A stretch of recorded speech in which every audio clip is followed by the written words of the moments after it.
Today in the Great Lakes kitchen, we're whipping up a batch of something that not everybody is a big fan of, but that I think is a pretty delicious treat to have. That's right, we're talking about cheesy southern grits. Now, if you look at 100 different cheesy grits recipes, you're probably going to find about 30 different ways to make it. Subtle differences from the ratio of liquids and which liquids to use: water or chicken broth, milk or heavy cream. Everyone's got their own particular take on it, and you know what? They're probably all pretty good. But after trying all the different common ingredient combinations, I've come up with what I think is my personal favorite recipe for a classic southern cheesy grits. It's pretty easy to make, in my opinion, despite the feeling you might get from some of the more passionate southern grits purists. But oh well, that's not going to stop a northerner like me from making and enjoying this absolute southern classic.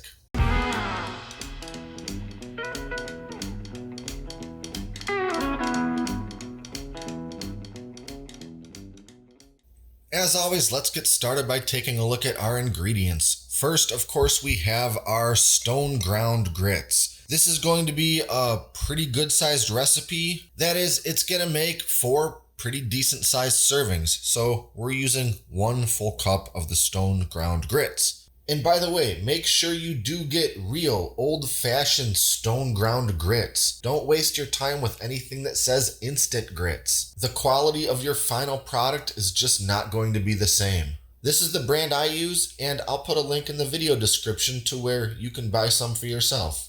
Then we've got some cheddar cheese. I'm using medium sharp cheddar. You can use mild or extra sharp or whatever kind of cheddar you prefer. Then 2 cups of whole milk, 2 cups of ordinary water, and then 4 tablespoons of butter, a teaspoon of onion powder, a teaspoon of garlic powder, a teaspoon of salt, and half a teaspoon of black pepper.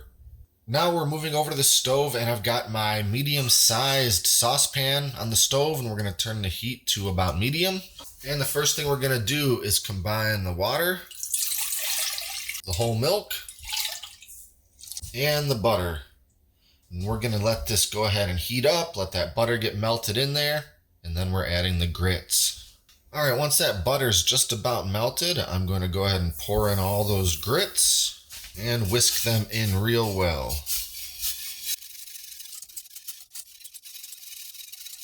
Okay, now I have to let this come up to a boil, so I'm going to turn the heat up a little higher. Once it's boiling, then I'll reduce it to a very low simmer, pretty much the lowest simmer that I can get. And then we're just going to let it sit for a while on simmer.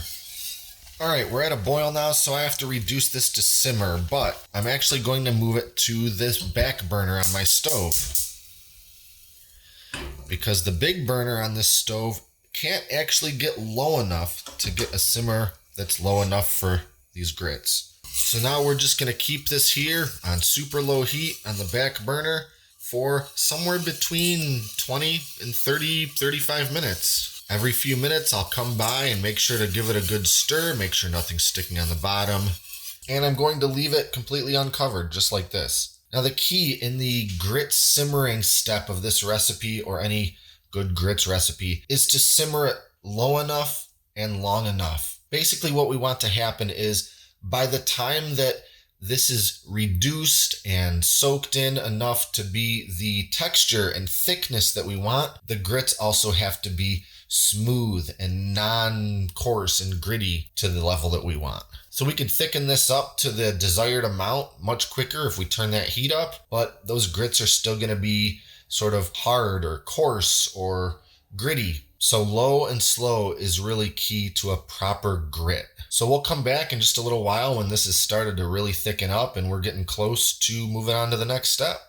And while those grits are simmering, I might as well go ahead and get some of my cheddar cheese shredded up. For a recipe of this size, I'm going with a full cup of shredded cheese. You can, of course, use pre-shredded cheese from the store. I always prefer to shred my own whenever possible.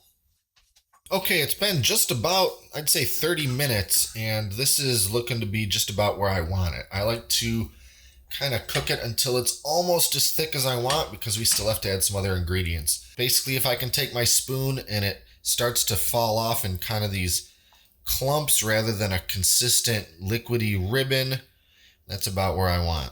So next we're going to throw in our seasonings. That's the onion powder, the garlic powder, salt, and pepper. Give that all a good stir. And now we're folding in that cup of shredded cheddar cheese. Now at this point, the heat is off.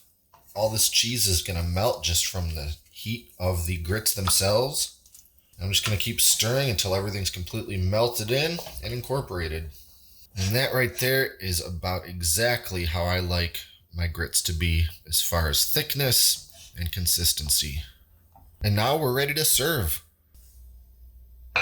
And that's it. If you like, garnish with a little bit more of that shredded cheddar cheese, maybe a little fresh cracked black pepper on there, or just eat it exactly how it came out of the pot.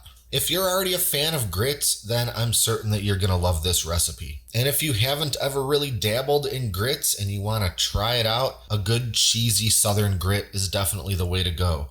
A lot of people I've talked to, including myself, did not care for grits when they were young. For me, the only grits I'd ever been exposed to were pretty yucky, instant, out of a box, almost cream of wheat-like grits that had absolutely nothing appealing about them. It wasn't until I was much older that I'd had a true homemade Southern-style grit. You've probably seen it on TV, you've probably watched cooking shows with shrimp and grits made from a Louisiana kitchen. Well, this is the style of cheesy grit that they're generally going to be making. So if you're curious, get yourself some stone ground grits, a couple other ingredients, and give it a shot for yourself. You saw right here how easy it is to make. So that's it for now. Be sure to like and subscribe and stay up to date with all our latest stuff, including future cooking videos. Thanks for watching, and I'll see you next time right here in the Great Lakes Kitchen.